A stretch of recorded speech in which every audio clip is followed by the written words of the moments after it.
Welcome back to none other than Mrs. Moonstomper's musical trivia.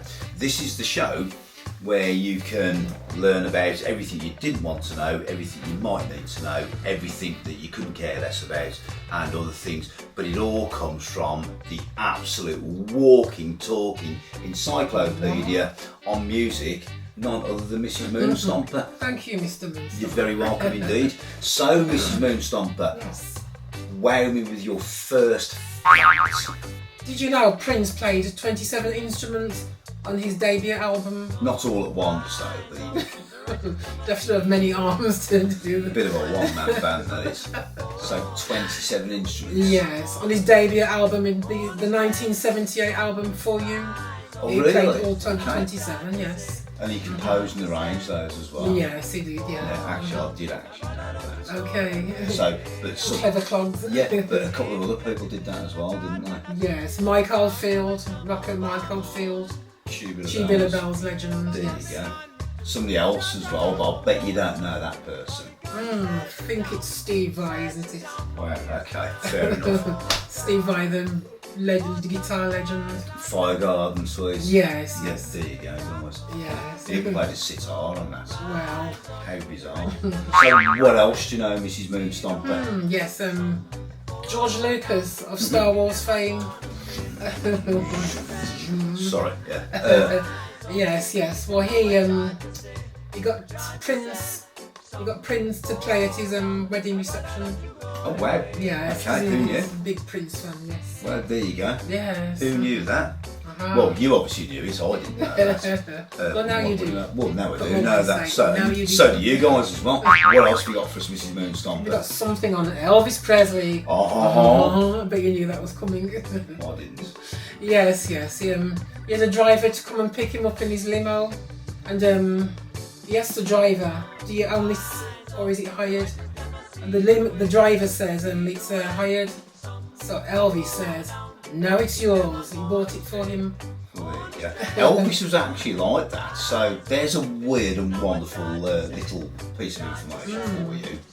I believe it was Robert Plant and Richard Cole. So Robert Plant from Led Zeppelin and Richard Cole. They were on, as they were, always on the tour of the States. Yes. And they were in Memphis. Okay. And Elvis came to watch them. Elvis invited them back to Graceland. Yes. And they went to Graceland later on that day or the next day. Okay. And they knocked at the door. Elvis came out doing crazy karate moves at them. They were both what, because he liked his karate apparently. And Elvis looked at Robert Plant's watch and he said, "That's a really, really nice watch." And I can't remember what watch it was, but Elvis gave him like a diamond encrusted watch in exchange for his watch, which was probably 20 times the value. And Robert Plant was just absolutely bowled over. Richard Cole had got a Mickey Mouse watch on. So I don't know if you know what a Mickey Mouse watch is, but I remember those growing up. Yes. Amiga actually made a Mickey Mouse watch as well, would you believe? However, this Mickey Mouse watch was probably worth about $10. Yes. And Elvis went, "I'll be back in a moment," and he came out, gave him, I think it was an Amiga watch in exchange for his Mickey Mouse watch. Oh wow, that's amazing. The generosity of the man. There you go. How weird is that? Did he say, when he gave him the watch, did He was all shook up. There you go. Get in the bin. Right, what's your next amazing fact for us, Mrs. Moonstomper? This one's about Judas Priest. Oh, one of my favourites. Yes, when they recorded the British Steel album. Oh, really? Yes. And one of the songs on the album was called Metal Gods. And the noise for the metal god walking was none other than a tray of cutlery, like a canteen of cutlery, banging on the floor as it in rhythm as the metal god was walking on. I do actually know that, but that's kind of like every time I listen to that, I can actually hear the spoons and the knives. It's never been the same crashing since. together, Yeah. crashing together. And there I was, like I was only a youngster when that came out, in my teens or whatever, mid-teens, and I came out, and that was really influential when I found it out. So I was kind of heartbroken. But there you go. So next time you listen to that, just try not to think about crashing cutlery. Just think of a metal god, a real metal god. Like a robot. There's a weird one for you. I know it's Mrs. Moonstomper's music It's trivia, alright. but 10cc, Oh. I'm Not in Love. Oh, the rock band, British rock band. Yeah, what do you know about that song? Oh. I know it sounds melodic, it's a melodic tune. It's really melodic, it's a beautiful song. Yes, it is. Did you know that was spurned out of Goldson not telling his wife he loved her? Oh no. And she asked him, why do you never say I love you? They've been together for 8 years. He said, well, if I say that every day, then it kind of devalues it, and in the end it means nothing. That's a bit odd. Well, that's what I thought as well. But he went away and he wrote a song about it. Oh, I see.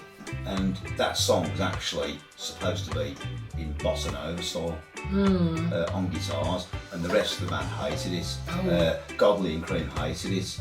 But after a few weeks, they had another stab at it, and they went into the studio, and the harmonics, if ever you've heard that song, it continues through the song, doesn't it?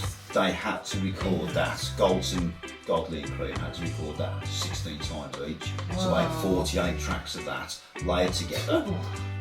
But in those days, they hadn't got the digital recording equipment. No. So to get the full length of it, for each voice contained 12 feet of tape. Oh my gosh. 12 foot length of tape, looped, where they looped it and spliced it. That's crazy. And where you get a little splice, which is like how they stick the tape together.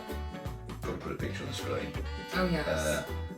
Where you normally get a little click where it's broken. Okay. And the rest of the music drowned that out. Gosh. But did you know that paved the way for Billy Joel's Piano Man? No. With the vocals. Okay. There you go. How weird is that? Wow. But yeah. But they did use them big, massive reels. You're on about the big Reel-to-reel tapes, yeah. Yes. And it took them 3 weeks to record those R's. Gosh, that's a long old time. 3 weeks. But there was more to it than that.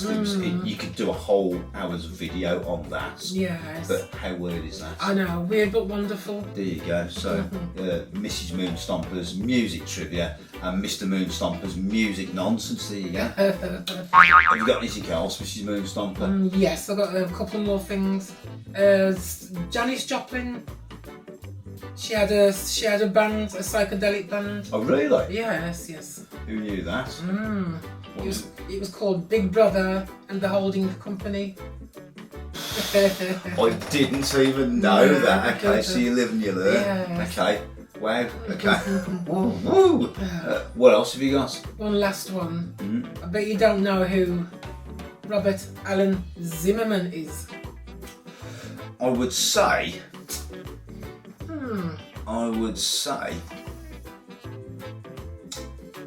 Sounds awfully like Bob Dylan.